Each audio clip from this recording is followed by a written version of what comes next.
day everyone, I am Justine Tia Bonales. My name is James Joseph A. Navarra. Ako si Joy Pulislico. Ako si Althea Thierry Malos. I'm Stephen Cesar Navarro. I'm José Mabongay. Student from Caraga State University, taking out the course of Bachelor of Science in Mining Engineering.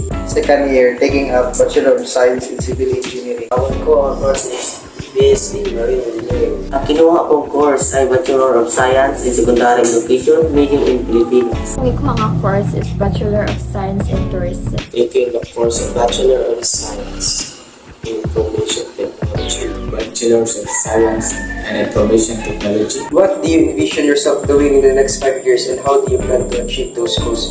I see myself 5 years from now to be a civil engineer by continuing to learn and doing my responsibility. For me as a future engineer, I think 5 years from now, I will become a successful mining engineer. Sa umabot na panahon, makasakay na ko sa barko. Mas hindi na ako matabangan akong pamilya. Makadala ko dito, makatawa ng negosyo. I plan to find a job in my field since naman ko ang eskwela. Sa sunod, 5 katuig, gusto na ako mahimong entrepreneur o magtukod o gamay nga business while teaching. And at the same time, in order to achieve those goals is to be determined and also a vision or pangandaw na makapunta ng ganan. Ako plano magtuon pa og negosyo, musay o mag-try sa mga small business ideas.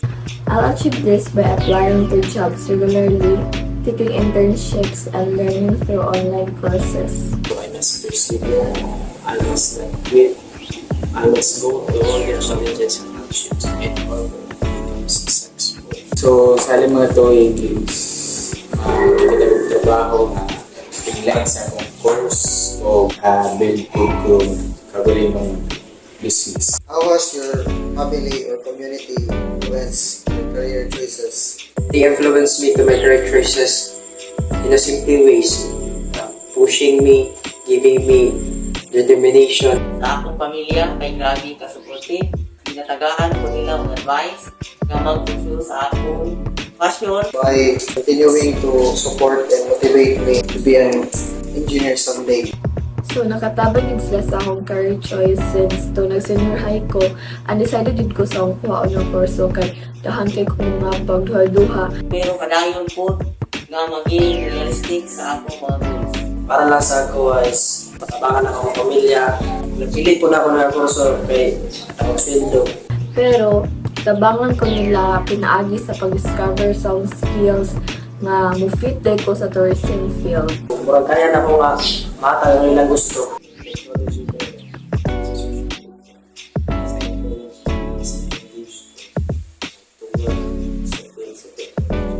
Una is pag-support na sa pamilya o pagdasig sa komunidad na makatabang.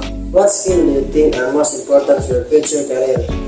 I need to improve my skills of planning, designing, and constructing. Probably customer service skills since it is very essential para sa mga employees and managers para ma-satisfy ang ilang mga customer. Importante kaayo ang problem solving skills, communication skills, o ang pag-manage sa time. Para sa kuwas, communication skill para dali ra madawat sa ubang kumpanya. I think not just my knowledge about my specific career as an engineer, but also the attitude or the behavior that I can bring into the company.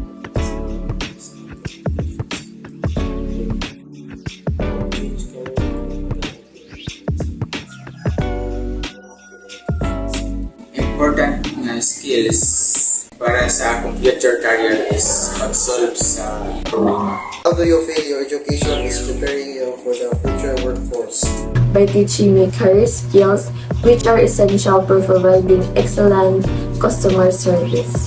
Caraga State University, particularly in the Department of Civil Engineering, they are preparing us for future purpose, especially in the field of civil engineering. We are taught and learn in order to be responsible enough in our work duties. Humol na ka to be a globally competent through pressure and also determination at Caraga State University. I can say I am fully equipped enough for my future. Sa akong tanaw, ang akong edukasyon naghatag og maayong pagtulunan sa akong academics. Pero wala nag-focus sa hands-on skills ug real-world application nga kinahanglan sa trabaho.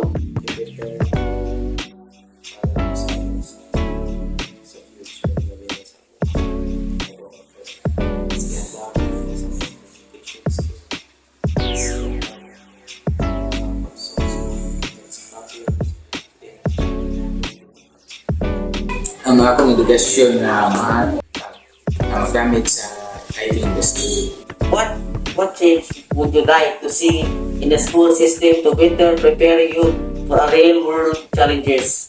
I would like to see the school system to motivate and show unwavering service to the students, because I know it's not easy for the youth to face real challenges. And I want the school system rather to cultivate and mold the students. Para sa ako, ganahan ko nga mahatagan og hands-on experience like on-the-job training, financial literacy programs ug mga business workshop. I think they're teaching quality, especially here in the Philippines, because as you can see, no, for me lang, boost na jud ang quality system sa Pinas. Yun ang dagay mga estudyante, in the real world, in the real situation of life, dili na sila katigong balance or to know what they do know what they want to do in the real situation, especially in facing their own challenges na sa student. Gusto na ko makita ang pagka-focus sa financial literacy, emotional images, o more hands-on activities like budget, industry exposure. Gusto ko nga magdugang ang eskwelahan kung hands-on nga training of real-world na problem solving. Exposes to results for the house. Dapat mas na-spend ang mga school house para mas ma-enhance na capabilities to learn in ourselves, na bilang self-learning, para pag-abot sa future is andam ni kanina to study and to learn by our own self. Have you ever felt the school did not address importance life skill like financial literacy and emotional intelligence? Oo, usahay ko lang ang eskwelahan sa pagtudlo og life skills para sa anang managing money o handling emotion. Kung matudlo ni, ma-prepare sila for adult life. Oo, usahay ko lang sa school sa pagtudlo og life skill. Ayun, di are meron kulang sa skill. Yes, kay halos tanan focus lang sa academic subject, wala jud maayo na lesson about budgeting, investing, or pag-handle about emotions. Caraga State University, they did not fail to address these kind of issues, especially to those students who are currently experiencing these concerning issues. I believe, no, it is because the school teach us, no, to equip our emotion, to keep ourselves financially, no. We are going to school every day is because, no, we want to learn something.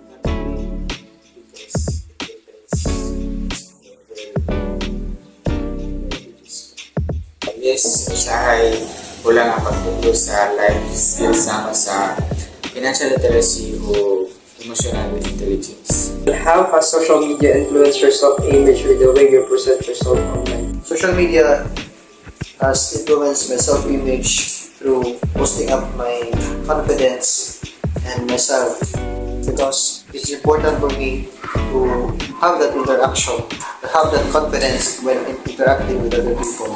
Actually, no, social media helps me, especially in boosting my self-esteem in my physical self. And through social media, I can showcase as who I am and accepting as what I am right now.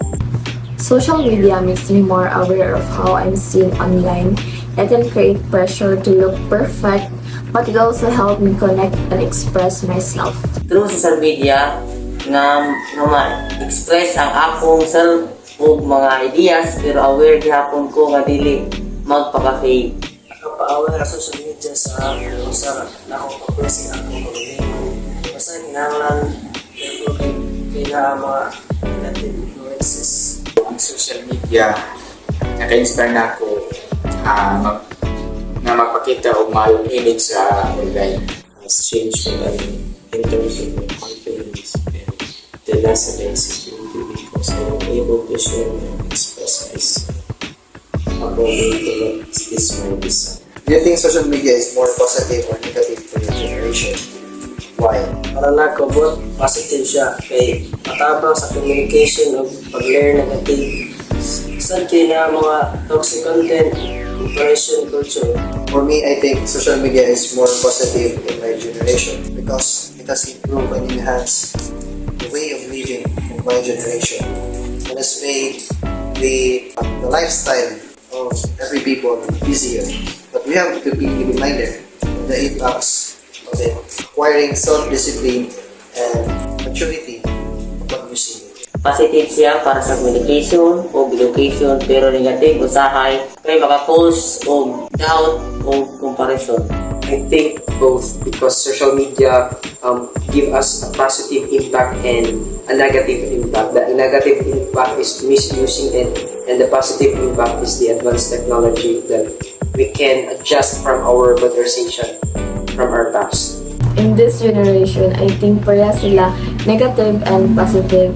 Negative in a way nga naga-deliver sila og ganang mga false information nga panahon na nito nga kato ang tinuod, pero napa sila kaning positive nga impact sa tua para sa nang maghatag sila og kaning mga balita para ma-aware ta og ma-inform ta nga ano na din nahitabo sa ato ang surrounding. Ang social media na ay mayo na ay daltan. So, pero mas daghan na negative tungod sa mental health. In terms of positive, yes, because information can be spread. But in the negative side, there are a lot for us that can influence our behavior, our attitude, and sometimes people tend to become feel insecure because they don't have their things and they get easily jealous by the things they see on social media. How do you balance staying connected to the media, maintaining healthy offline relationship? Mas gatagan ako priority ang offline relationship. Akong mga friends o family kay bisan busy. Nakay oras para sa social media, pero mas i-prioritize na ko ang bonding with family and friends in person. Actually, we see relationship it needs communication in order to balance my study and the relationship for my office mates, just to communicate them and understand each other. I balance staying connected online by setting limits on my screen time and making time for face-to-face interaction with family and friends, especially on Sunday, which is a family day. I balance staying connected online with maintaining healthy offline relationships through self-discipline and respect with each other. Based ako ang online o offline na relationship, inaagi sa pagutang og oras o pagtagad sa personal na mga istorya sa live tao.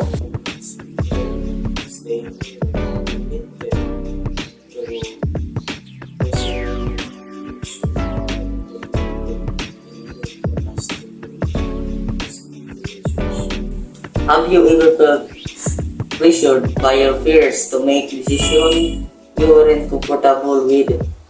How did you handle it? Oh, nag-experience ko. Pero nibarog ko sa akong decision nga. Nakaingon ko sa ilang dili ko hulaan kung ako silang pasaman sa akong side. Oo, pero kung dili ko ganahan, dili yun ko musugot. Ang importante, maayo ang inyong reason o dili tama pa na. Yes, I felt pressured by peers to do things I wasn't comfortable with. I handled it by politely saying no and asking for advice from people I trust. I experienced making decisions that I am not comfortable with. But how did I handle it? I handled it by staying motivated even though it's hard and uneasy for me. I know it has a purpose that it happened in my life. And I just continue to walk with it. Every moment as a student, we face pressure, especially in our peers. In order to handle it, is just to say to them what you are feeling inside, then talk and communicate with them. Kasi natin ko for pressure pero ipanindigan natin na decline na buhaton ang hindi natin gusto. Yes, sometimes, but the final decision is mine. So, So I just get consulted by them in order to get some insights and thoughts about it in order to build my decision making. What advice would you give to someone struggling with peer pressure? I would like to give an advice to those who are struggling with peer pressure by continuing staying motivated in your hard desires, because I know that one day it has a purpose that will happen in your life.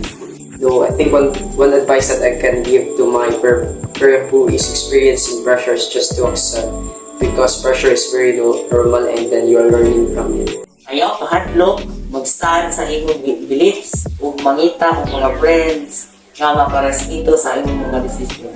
Ano pa nila sa pressure stick to your values, kabalo ka sa imong gusto. Dili kinahanglan na mag-please sa mga Makakapagpapagay sa pagpiling sa inyong disiplina.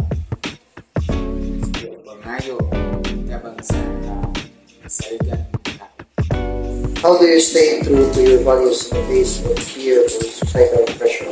I'd advise them to stay true to themselves, say no if they're uncomfortable, and talk to someone they trust for support. I stay true to my values under such pressures by continuing to serve my purpose as a student, as a son, as a responsible worker.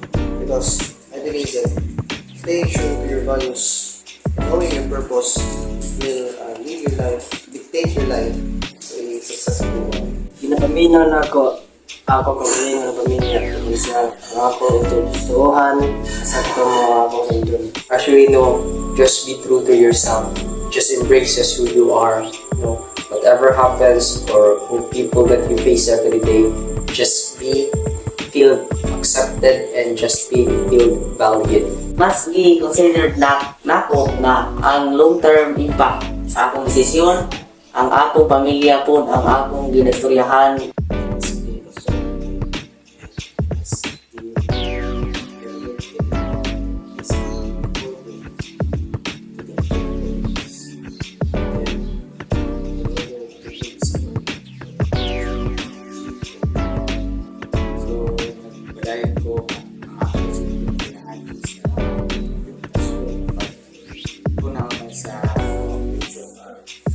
How do you manage stress and anxiety as a young person? I manage stress and anxiety as a young person by continuing to pursue my purpose, knowing my purpose. Because I believe that knowing your values, staying true to who you are, will lead you to a meaningful life. Ang akong gibuhat nako ang mga simple nga butang nga makarelax nako like jogging, journaling o pagpangita o mga hobbies ng kalipan. Naka-exercise na mag-relax o magpaway o hinanglan masaya mag-i-explore ka sa ating pamilya o friend para marilim ang stress. I manage stress by taking breaks, going to church, and doing things I enjoy, like dancing and listening to music. As a young person, as a Christian, no, I manage my anxiety and my depression or anything bad emotions inside for me is just to talk with God and surrender everything to Him because I believe He is my comforter. Sa ako is ginamanage na ko ang stress pinaagi sa time management o pag-relax o pag-imo o habis.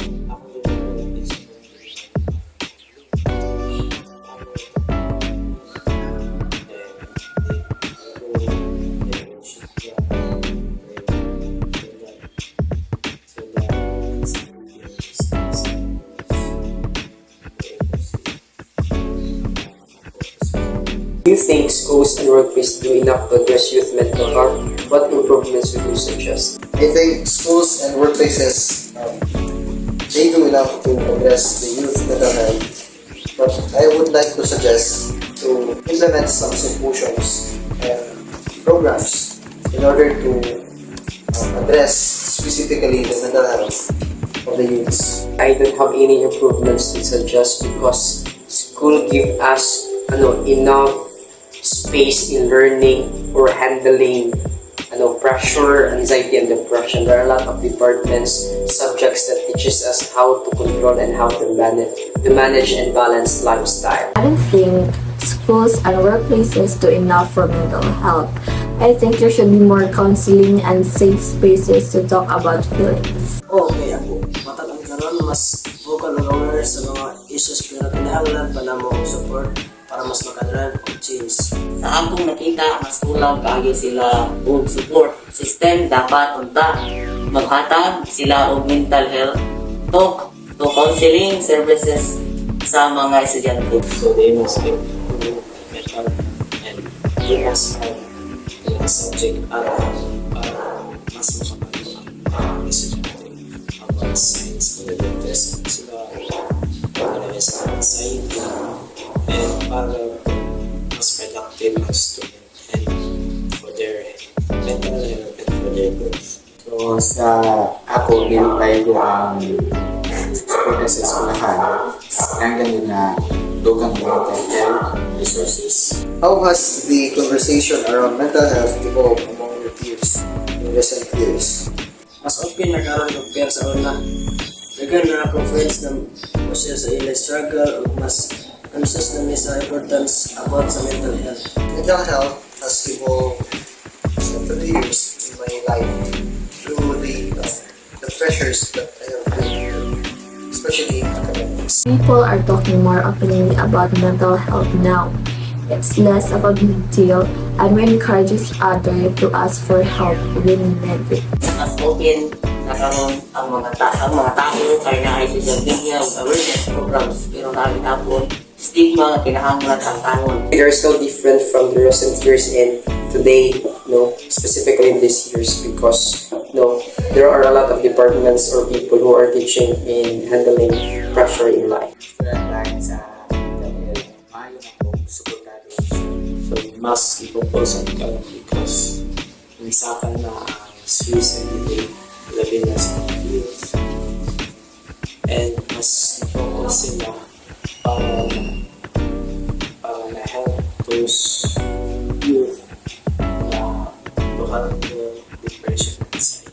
Do you feel that young people have enough influence in driving social change?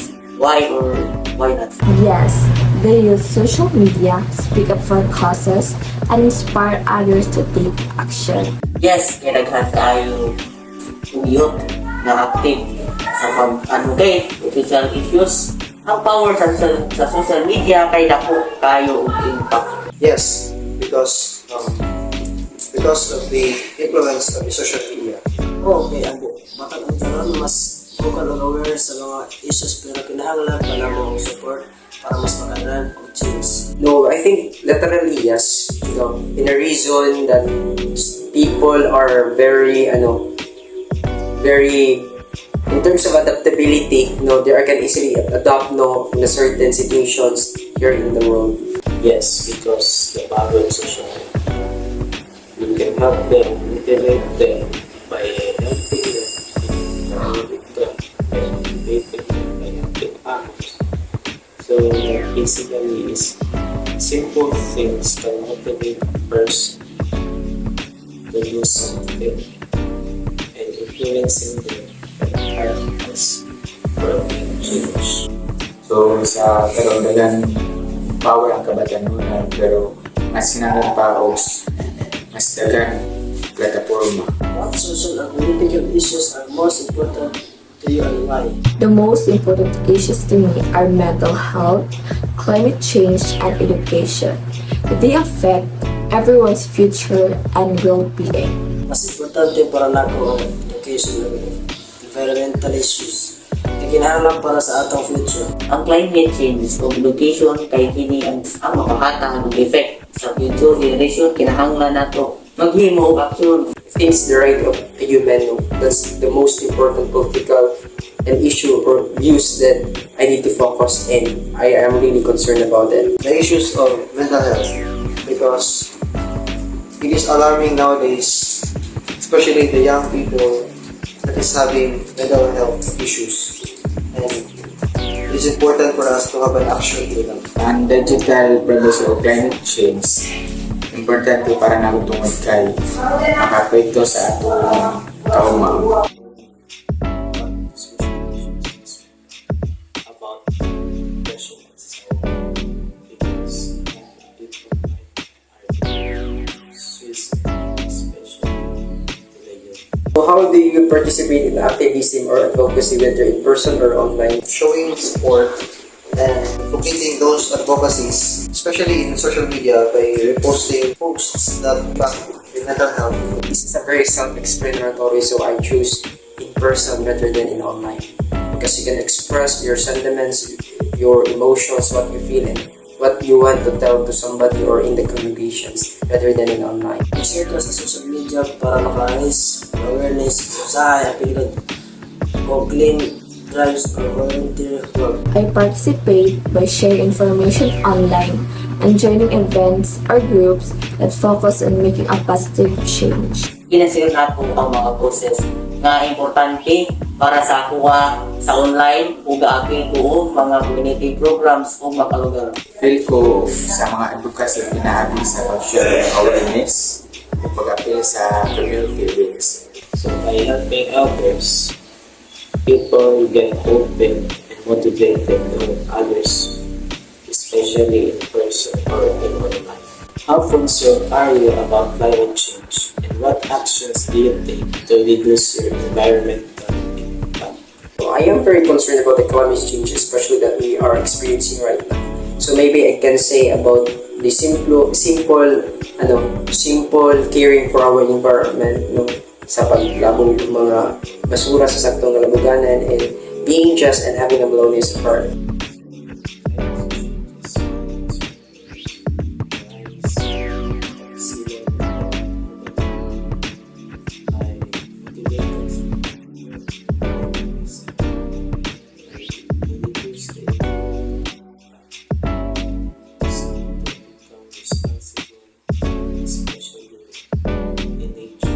Mas considered ko kay nagkagrabe na ang climate change. Ginabuhat na ko ang pag-reduce sa single-use plastic, recycling, o dili na magsunog og plastic. Mas grabe akong concern karon kay na impact sa atong kalibutan. Simple step lang akong ginabuhat like pag-reduce plastic o pag-save sa community of tubig. I'm very concerned about climate change. To help, I try to reduce waste, use less plastic, recycle, and conserve energy. Wala ko sa climate change kung sa mga tipi, tipidawag mag-conserve ta o kuryente kung maglikad ta o patakag lamang sa mga basura. I'm much concerned with climate change that we are experiencing right now.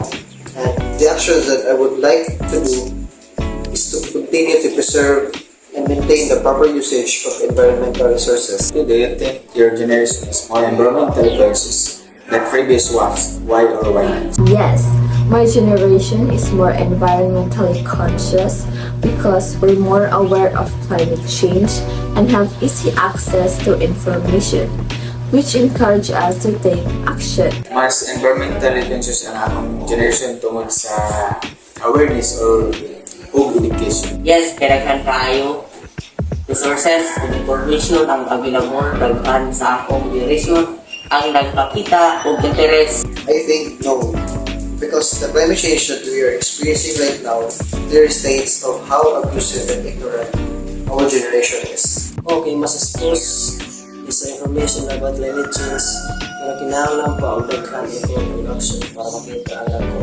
ang improvement. No, because of the new population, more manufacturer create small plastics because of the supply and demand. Then people get to be lazy and become environmental conscious about the impacts of garbage in our nature. I can say yes, especially as what we feel in climate change. People are very sensitive in terms of caring for our environment. So I can say that they are more cautious than the previous generation.